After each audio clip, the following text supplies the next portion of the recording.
Thank you so much for listening.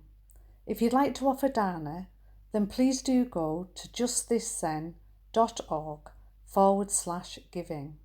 Your support really does make a huge difference. Thank you so much.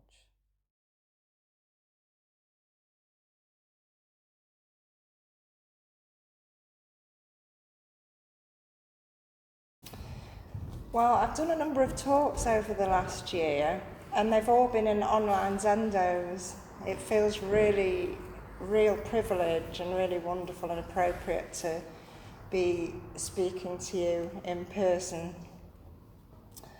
So, what I asked myself is, what have I learned from being head student? And as the head student, so the tradition goes, a koan will find you, and you'll carry it with you during your time as head student. I took this very literally, and I read koans and waited for one to clearly speak to me. I've come across many koans while studying Zen, and have started to enjoy them, much to my surprise, because I am someone that likes to understand things straight away. So it's grown on me, the idea of a koan being more like poetry perhaps than something you can't grasp. And I couldn't settle on one, or one didn't seem to settle on me. So I'll be honest with you, the koan I've just read has literally been chosen this very week. I had various koans as contenders, but I just couldn't decide. So I turned to my dear teachers, Josh and Trudy, and asked for their help. I asked if they could choose a koan that I can now carry with me following my year as head student, so something to hang out with, as Trudy was talking about, and hopefully it might take me to my learning edge. Trudy said that this particular case, one version of which I read out before, came straight into her mind, so this is another version of it. There's several versions. Someone asked Zazen, why did Bodhidharma come from the west? Zazen replied, the cypress tree in the garden. Sometimes the oak tree is an alternative, and even a chair. So if I tried to understand and explain it to you right now, having only just received it, I think I'd fail and I'd also miss the point. So I'm looking forward to seeing how it works on me.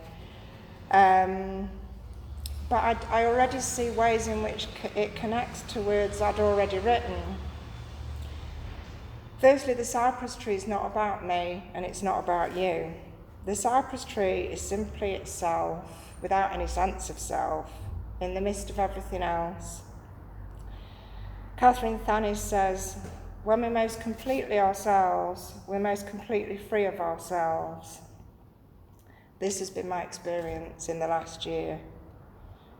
We can contemplate the oak tree, we can immerse ourselves in the present, and at times we can be free of the idea of a small, separate self.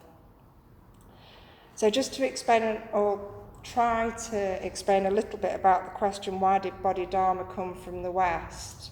Which you might remember in the version that I read in the ceremony was, what is the living meaning of Zen? So Bodhidharma is a 6th century monk believed to have brought Buddhism to China, and then that became Chan in China and Zen in Japan. So I was Googling, is it India west of Japan? And it is. so it's, I believe it to be a question about the origins of Zen. And the questioner seems to be seeking some kind of connection to an ancestor seen as far away. And the oak tree brings us right back here to the present. Maybe Zazen is suggesting that our ancestors are not so far away, that our history is here with us in the present. Maybe the oak tree is our ancestor. Maybe it anchors us to the present, which is the only place that our ancestors can be. Fulfilling the role of head student has felt like such a collaboration. It's honestly the least individual role I've ever had. And yet it's offered me more intimacy with myself, and therefore with all of you and the myriad things.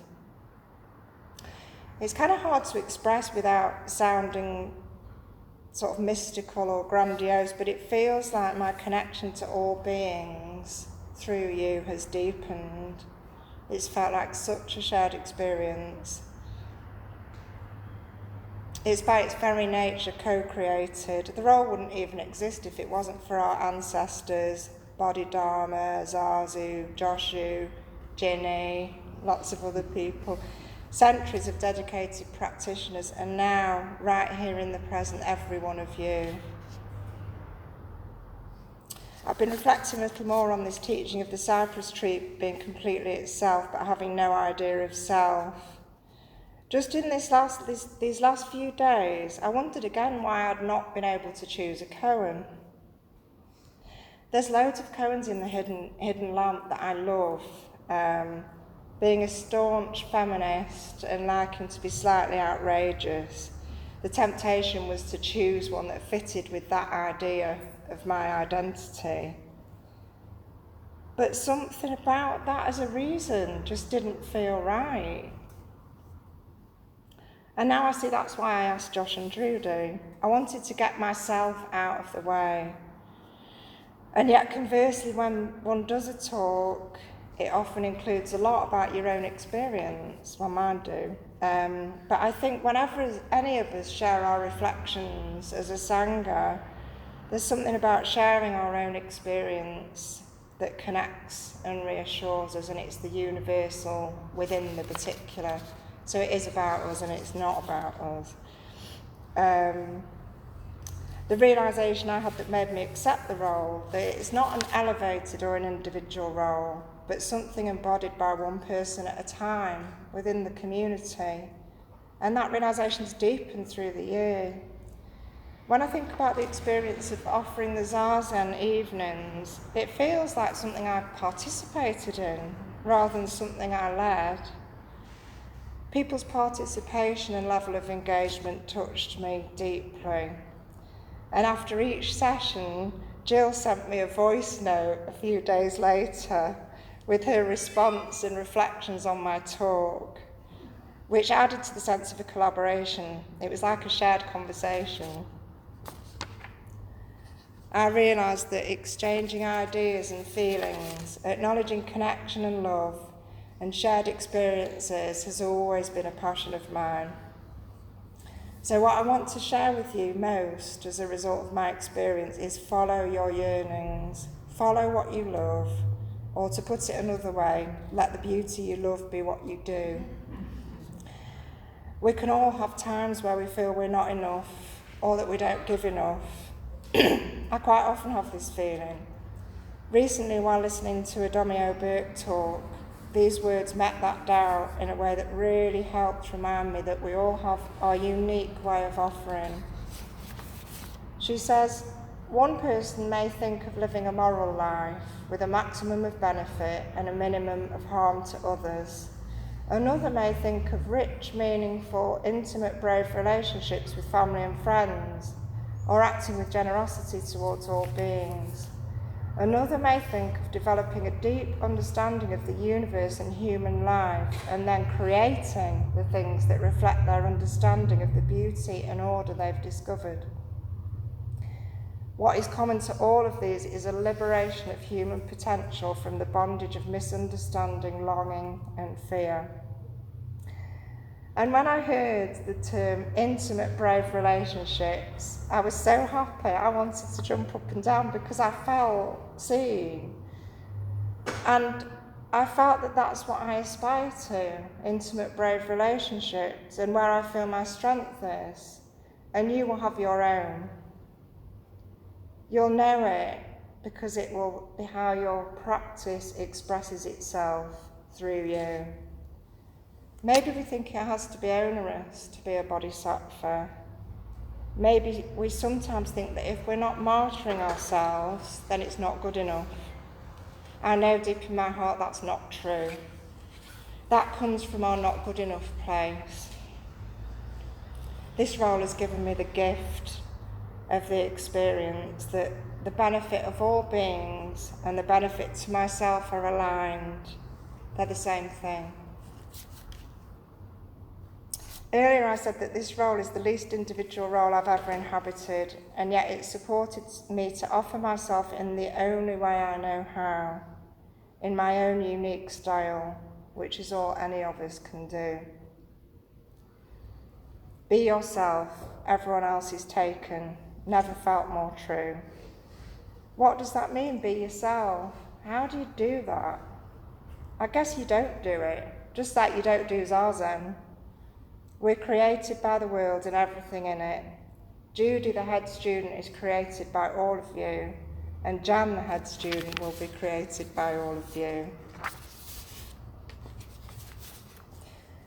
A deep process of mine has been contemplating these apparent dichotomies or paradoxes, and so in that sense I've been working with many koans, and I know these same questions arise for many people in many ways. So Catherine Thanos says the imperative of dropping from the surface to the centre arises when life brings us a situation we cannot resolve with our ordinary mind. We can call this situation a koan, something that appears as a paradox. One of these questions or paradoxes shows up when people who are new to the practice or don't share this way of practicing might be suspicious about the apparent hierarchy and conformity that they may think they see. And this has been a theme or preoccupation of mine for a very long time because of my rebellious questioning nature and my suspicion of conformity and hierarchy. So in British culture, it's almost obligatory to be self-deprecating. It shows up in our ability to not be able to graciously accept compliments. And this was true in my family as well. There was a sort of implicit don't boast, don't show off message that I received.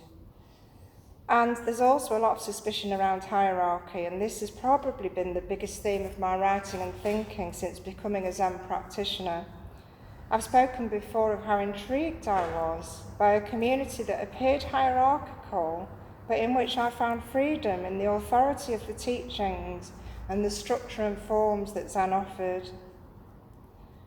I was and still am highly alert to the pitfalls of unquestioning belief in anything. And yet I was drawn to this practice where we let go of our preferences and even our opinions to be open and curious. This doesn't mean dropping our values or ignoring our internal compass. It's not a value-free space, and it's not the polar opposite of taking action. We're not sacrificing our autonomy. Practice gives us an opportunity to see that when that autonomy comes from a place of reactivity and fear, rather than a place of mindful responsiveness and responsibility, the practice gives us an experience of our connectedness, of that our alignment between our own well-being and that of all beings. Right action and appropriate response is at the heart of the teachings. Here's another paradox or koan. How can we offer what we've gained from this practice as we become more experienced practitioners without any sense of elevation or superior knowledge or of thinking we know best? Recently, while listening to a Dharma talk, I wrote, wanting others to see their delusions becomes my delusion. What I meant by that was that, you've got it. What I meant by that was that as soon as I become frustrated with another person's inability to see they're caught in the self-centered dream, I myself am in a self-centered dream of thinking I know best and trying to rescue the other person.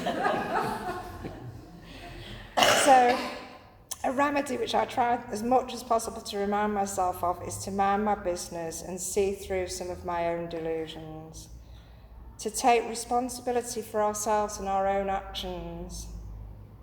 That's the best way to affect other people. We've all heard stories of how Flint saw something in his teacher Blanche or others of us saw something in Flint and it wasn't what they said but what they did. And yet we're asked to speak. I'm called to speak to you all and share my experience. So how can one share any knowledge or understanding without this sneaky, I know better than you part getting involved?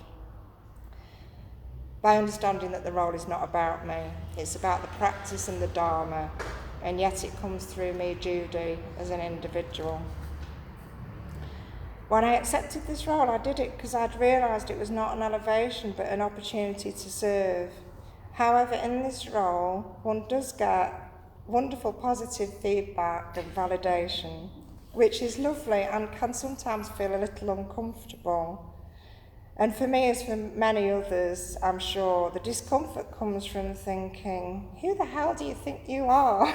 But the Sangha's response, the way I've been embraced and appreciated and met with by a community of individuals, has had no trace of that in it.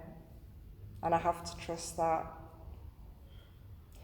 What has happened for me as an individual as a result of that collaboration between me and all of you is that I've found a way of offering that feels freeing, an opportunity to experience more freedom from the self-centered dream.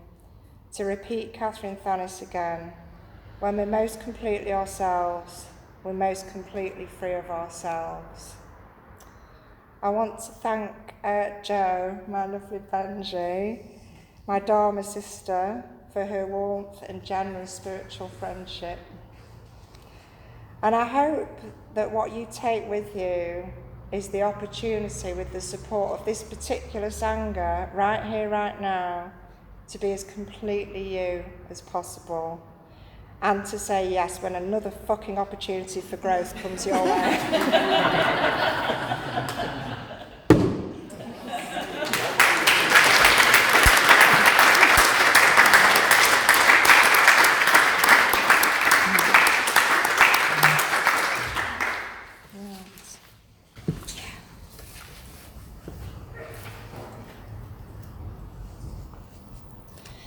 Through the support of the teachers and all of you, I have been head student. I am deeply grateful for all of your help, but I have not been worthy of it. Please forgive my mistakes. They fill heaven and earth, leaving no place to hide. Friends, if my actions and words have misled you, please wash your ears in the pure sound of the present, and please continue your practice. I fully avow my limitations, but I will continue to practice diligently. Thank you very much.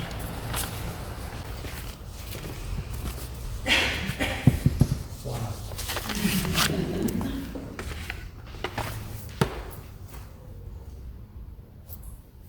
We're rather speechless.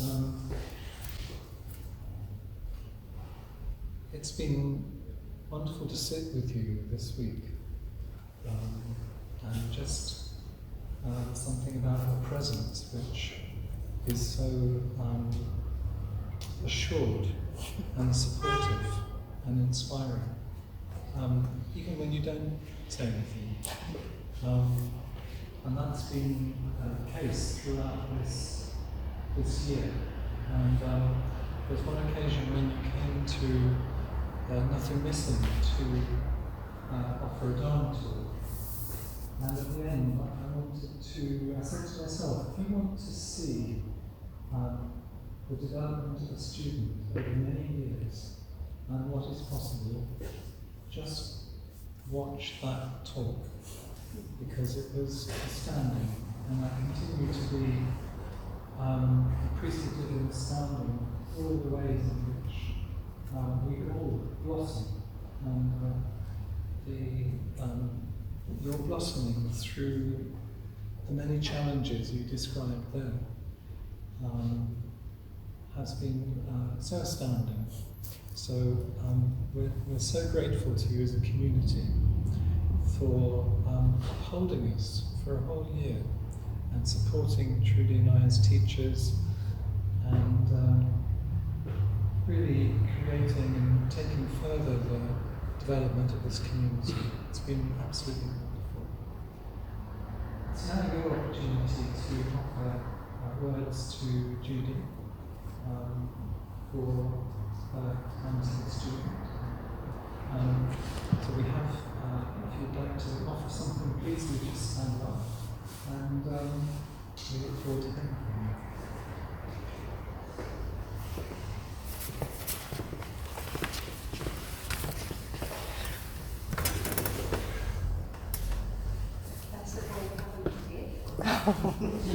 You shouldn't have.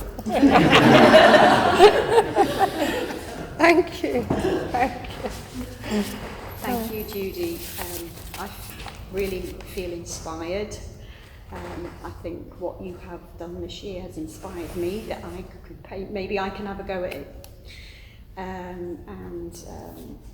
Seeing you blossom and seeing your presence and the insight I've gained from your talks and your zazen sessions has been really, really helpful to me. Thank you for your support. And another gift. And this one is from Nothing Special, and it comes with our love and the inspiration you've given us during your time as head student during the year. The wisdom that you've shared with us that we've just heard. And I also want to thank you on behalf of John and myself as your fellow senior students. When I think of you, I think of fairness, fair-mindedness, and an ability to be objective, loving and objective at the same time. And certainly that's something that John and I have benefited from in untangling some of our tangles. So on behalf of Nothing Special, Judy, it's made by a Sheffield maker. Thank you. Thank you.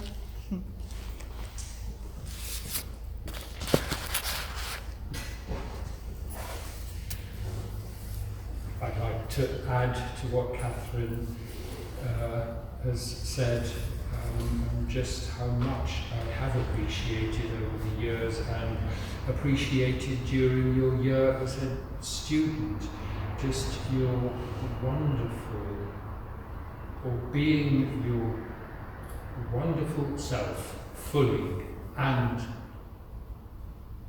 being such a fine practitioner at the same time. And I'm so grateful for and for the way in which you've inhabited your existence.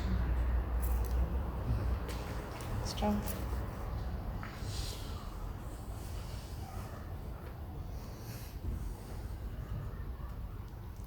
I have to say something. And I want to say something. I've been holding back the tears all the way through this. And it's taken a long time for me to sit in that sun. You know? And all the time that I have known you, I have seen all of the things that Catherine and John talk about. It's very clear, direct, and beautiful. So, and thank you so much for sitting in that seat, because you have been an inspiration to all of us, I think. And oh boy, it's great to see the whole room. Yes, yes. And a bit of me wants to say it was a dark kid.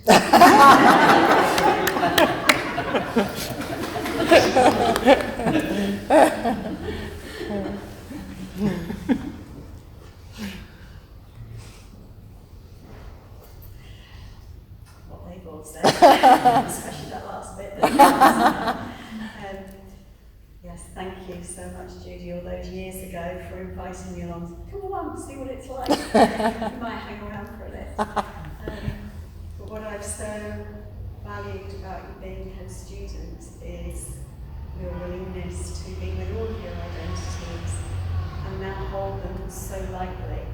Your feminist part and your activist part, and now, to be with all of those, all of yourselves, and hold your identity so lightly. I've really learned so much from you about that. So thank you. Thank you, Jo.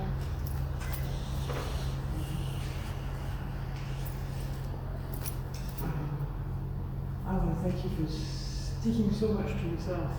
Even in the moments where you said, that doesn't make any sense. Until it did. Yeah. And you can show it to us in a beautiful way. So thank you so much for sharing that all with us. Yeah.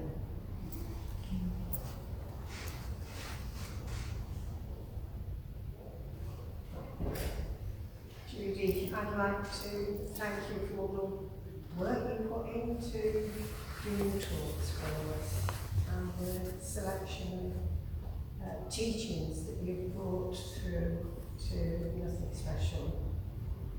I think that it's really taken us back to the very roots of what this practice is, about how to sit and be with zazen. And your exploration of that and bringing it to us afresh, I think, has been so deep and so meaningful for us all. So thank you.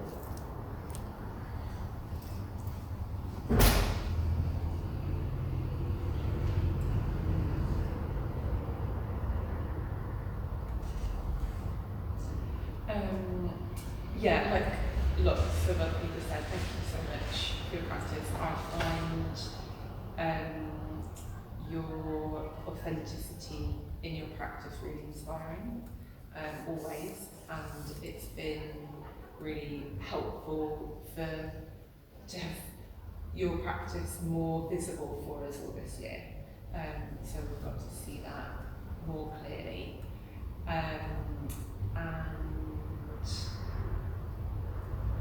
And just, I really appreciated the course, and it's helped me to refine the joy in Zen, but in that real no bullshit way.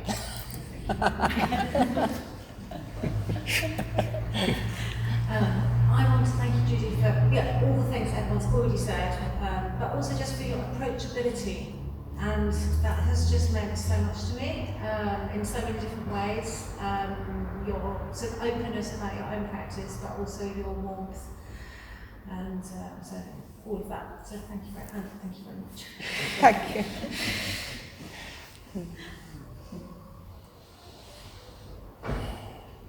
I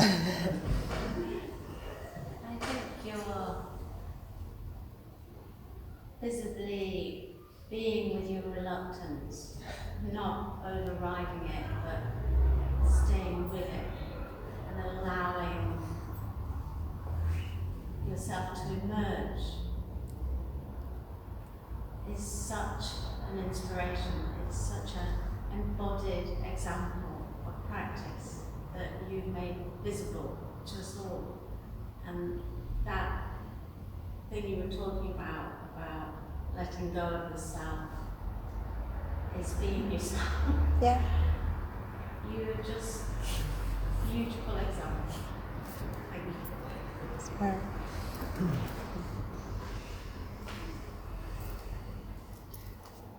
It's been such a great opportunity to be with you breathing that inquiry. And I've loved the exercises that you've brought. They've been really interesting. They've been really stimulating. It's been so refreshing. And that's been such a gift. So, yeah, thank you so much for that. Pleasure. It's all borrowed, but... You've been borrowing them off good guys. Yeah. I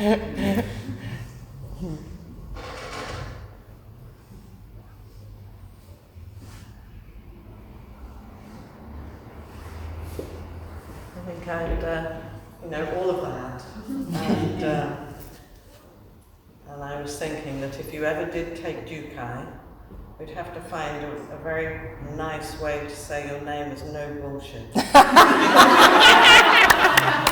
Yes, please. Searching out the kanji for that.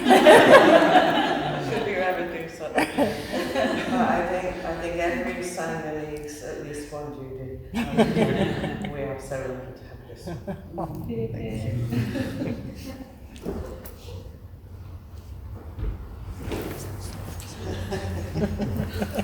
Socks by Trudy, from Trudy. I probably won't be able to say much because I'm a bit away to say something. Oh. But yeah, you totally blew me away. It's incredible. And I just want to thank you for being a constant for, 20 years or so, and just how I feel so validated by you and your presence in the Sangha. And you're just beautiful. Set me off now. Going now. Well, thank you for your joy classes. Yeah, Maria called them the joy classes. The joy classes, the restoration of joy.